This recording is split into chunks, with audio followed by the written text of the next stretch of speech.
The guys in the room didn't know what hit them, but they would. Myron moved fast. From his position on the floor, he snaked his leg out and took one of the guys down. It was Pants 2. Myron grabbed the man's knife hand. Pants 2, running on pure survival instinct, held on tight. That was okay. Myron counted on that. He had no intention of trying to wrestle the knife away. Instead, holding the man by the wrist, Myron jerked his hand upward. The blade, still being gripped by the guy's hand, lodged into Pants 2's throat. Blood spurted, and the hand... At the stop sign, turn right onto South Frank Sinatra Drive. As Myron pulled it free, the rest was pandemonium. The dust from the collapsed wall made it difficult to see. Myron could hear coughing and shouts. The commotion must have gotten the attention of the guy standing guard in the corridor. When he opened the door, Myron was on him. He landed... In 1.8 miles, turn right onto South Sammy Davis Jr. Drive. He didn't want to kill anyone else if he didn't have to. He threw another punch. The guy staggered back against the wall. Myron grabbed him by the throat and placed the tip of the bloody knife right up against the guy's eye. Please! How do I get to the basement? The door on the left, code 8787. Myron punched the guy in the stomach, let him slide to the floor and ran. He found the door, hit the code, pushed it open. The first thing that hit him, almost knocking him back, was the stench. There are few things that cause deja vu like powerful odors. Something like that was happening here. Myron was traveling back to his basketball days, to the stink of a locker room after a game. The wheeled laundry carts loaded up with the sweat-filled socks, shirts, and athletic supporters of adolescence. The smell had been awful, but after a game or practice, there was something as pure as previously clean boys playing basketball. There had been an underlying sweetness that made the smell, if not pleasant, tolerable. That wasn't the case here. It was dirt-filled, rancid, bad. When Myron looked down from the top of the stairs, he couldn't believe what he saw. 20, maybe 30 teenagers were scampering like rats when he hit them with a flashlight beam. What the? The basement looked like a bad refugee camp. There were cots and blankets and sleeping bags. No time to worry about that. As Myron started down the stairs, he saw the cell. Empty. He reached the bottom and turned to his right. The kids clambered toward that corner like something out of a zombie film. Like they were climbing over one another and feeding on something stuck there. Myron started toward it. Kids got in his way. Myron pushed them aside. They were boys mostly. There were a few girls sprinkled in too. They all looked at him with hollow, lost eyes, still pushing forward. Where is Fat Gandhi? Where are the boys he had in that cell? No one answered. They kept pushing and shoving toward that corner. Was there a door there, or a hole? The kids were disappearing into some kind of hole in the concrete. Myron picked up his pace now, even if it meant being rougher than he wanted with these kids. One of them started screaming and clawing at Myron's face. Myron knocked him away. He moved like a linebacker now, lowering his shoulder, throwing body blows until he got to the hole. Another kid started to climb into it. In 1 mile, turn right onto South Sammy Davis Jr. Drive. From behind, other kids pushed in, trying to get to the opening. Myron held firm. He pulled the kid so that his face was right up against his. Is that where Fat Gandhi went? Did he take 2 boys with him? We're all supposed to go, the boy said with a nod. Otherwise the coppers will find us. Pushing in again. Myron had 2 choices, move to the side or...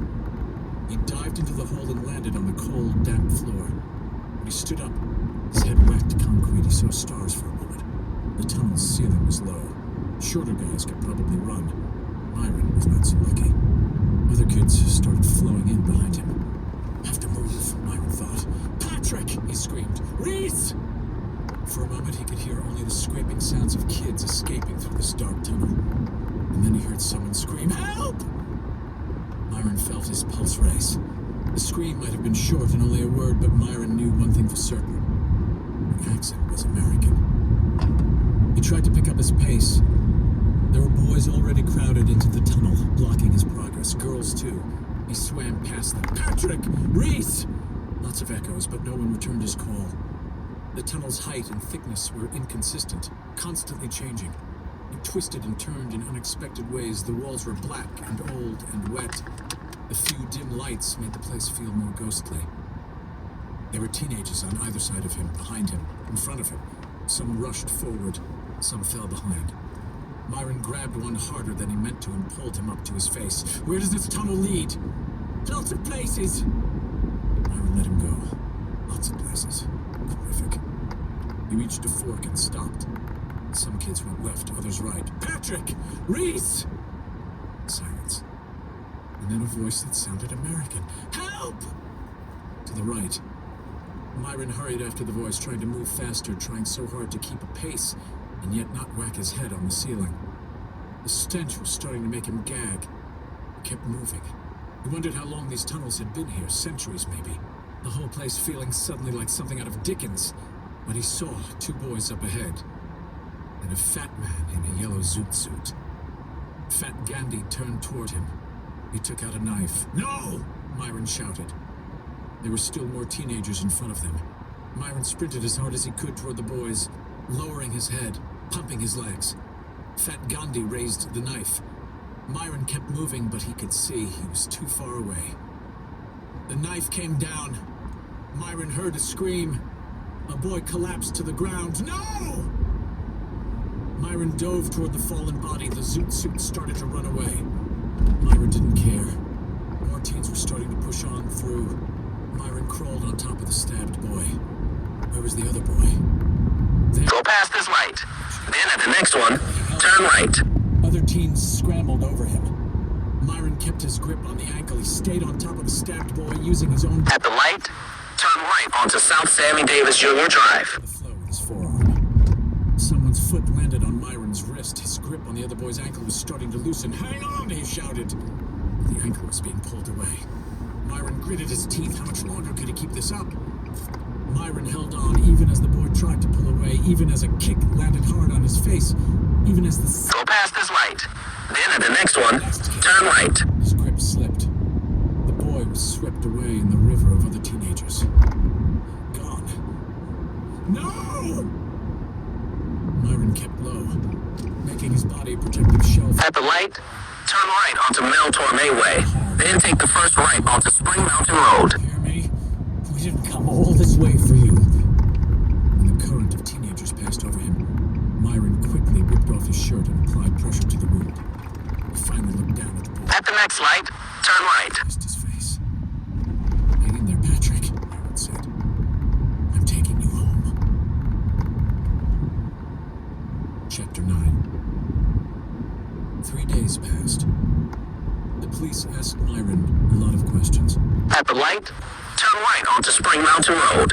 Then keep right to merge onto I-15 North towards Salt Lake City. In the United Kingdom, has legal professional privilege, so as not to name Wynn. Yes, he had flown over at the request of a client on the Luxor jet. No, he couldn't say a word about having spoken to or seeing his client. Use the right two lanes to keep right to merge onto I-15 North towards Salt Lake City. He had no idea what happened in the war. No, Myron said he had no idea who stabbed a 26-year-old man with a long rap sheet of trouble named Scott Taylor in the throat, killing him. No, he didn't know anything about 3 men killed near King's Cross Station days before. He was, after all, in New York City at that time. No sign of Fat Gandhi. No sign of Reese. There was only so long the cops could hold him. They had no evidence of any serious wrongdoing. Someone, Wynn, had sent a young lawyer named Mark Wells. In 3 miles, take exit 42A onto Martin Luther King Boulevard. Cut Myron loose.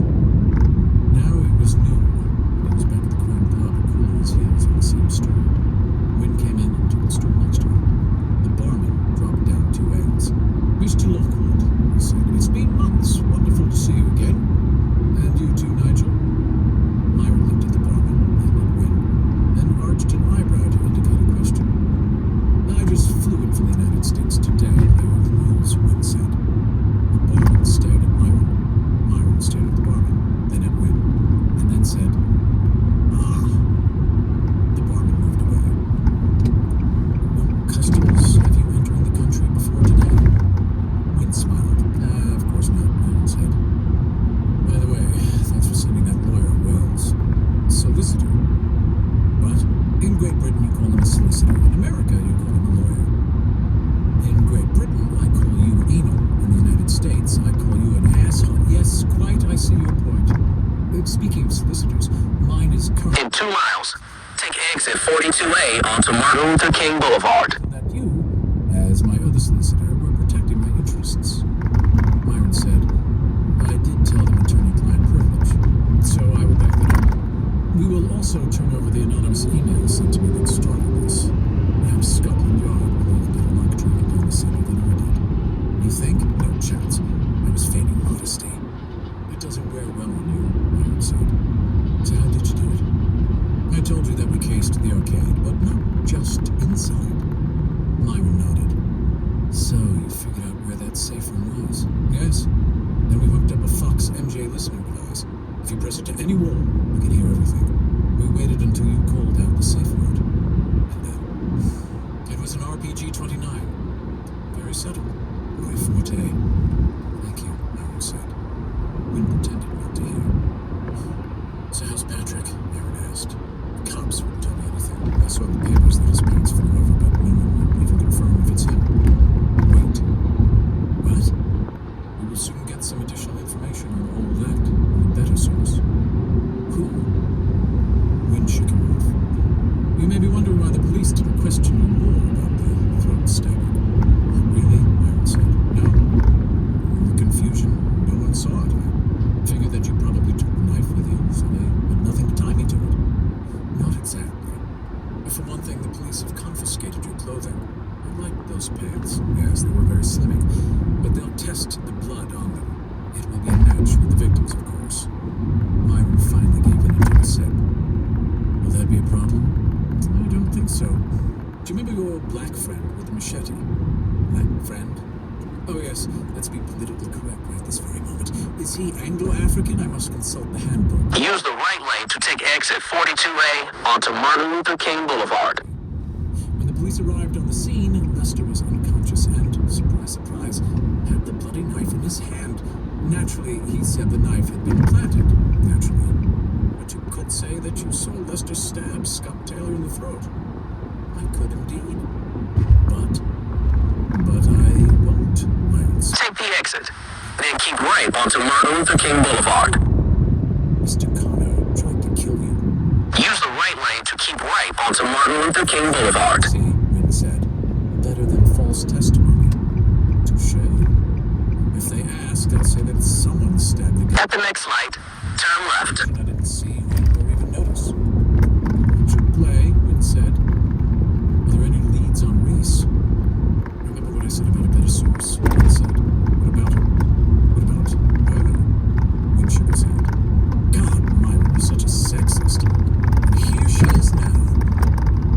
Wynn looked toward the door. Myron did the same and immediately recognized the woman who'd entered. It was Brooke Baldwin, Wynn's cousin, and more to the point, mother of the still missing Reese. Myron hadn't seen Brooke in, 5 years, he surmised. At the light, use the right lane to turn left onto North Martin L. King Boulevard. Brooke walked over without hesitation, grabbed the beer that Nigel had already put out for her, and started guzzling. Half was gone when she put it down. Nigel gave a nod of approval. Needed that, Brooke said. Myron had met too many parents. Turn left, then turn right. Most appeared frail and drained, which seemed both obvious and right. With Brooke, it was more the opposite. She was tanned, defiant, healthy, with a coiled energy, as though she had just finished her morning laps in some Olympic-sized pool or gone a few rounds with a boxing trainer. Her petite frame was thick with ropey muscles.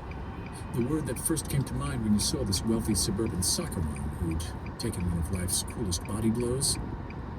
Fierce. Brooke Lockwood Baldwin might have been raised in stone mansions and elite prep schools, but she fit in a pub like this. She could probably challenge you to a game of darts or sweep the glasses off the bar and kick your ass in arm wrestling. Brooke turned to Myron and, without so much as a hello, said, "Tell me exactly what happened." He did. He told her everything from his arrival in London through the police questioning. She gazed at him steadily with bright green eyes. When he finished, Brooke said, "So you had Reese by the ankle?" "I think so, yeah." Her voice was softer now. "Touched him." The words hung in the air for a long moment. I'm sorry, Myron said. I tried to hang on. I'm not blaming you. Did you see his face? No. So we don't know for certain it was Reese. I can't say for sure, no, Myron said. Rick looked at Wynne. Wynne said nothing. She turned back to Myron. On the other hand, we have no reason to believe it isn't my son, do we? Wynne spoke for the first time. Depends on. Do we know for certain the other boy is Patrick? Yes, Brooke said. At least, Nancy says he's Patrick. She's sure? Myron asked. That's what she and Hunter say. They're divorced now, you know, Hunter and Nancy. They broke up not long after. She didn't say after what. She didn't have to. We all flew over together, the four of us. Back together again. I don't remember the last time we even talked to each other. We're still neighbors. We should have moved out. Go past this light. Then at the next one, turn right. Nancy, seems unfair, Myron said. Myron, yes, don't patronize me, okay? All right, Ted. The boys were at my house. At the light, turn right. Then take the next right into the parking lot. Rules were reversed. But it was a long time ago. Wynne asked, is there any independent confirmation that the boy is Patrick? Like what? Like DNA? I mentioned that. I guess they'll do it eventually, but right now there is some sort of legal mumbo-jumbo. Assuming it's Patrick, is a minor. So they need to get permission from his parents. You've entered the parking lot for your destination. There is no concrete proof Nancy and Hunter are the boy's parents. Irony, right? So, what has Patrick said? Myron asked. Where have they been? Who took them?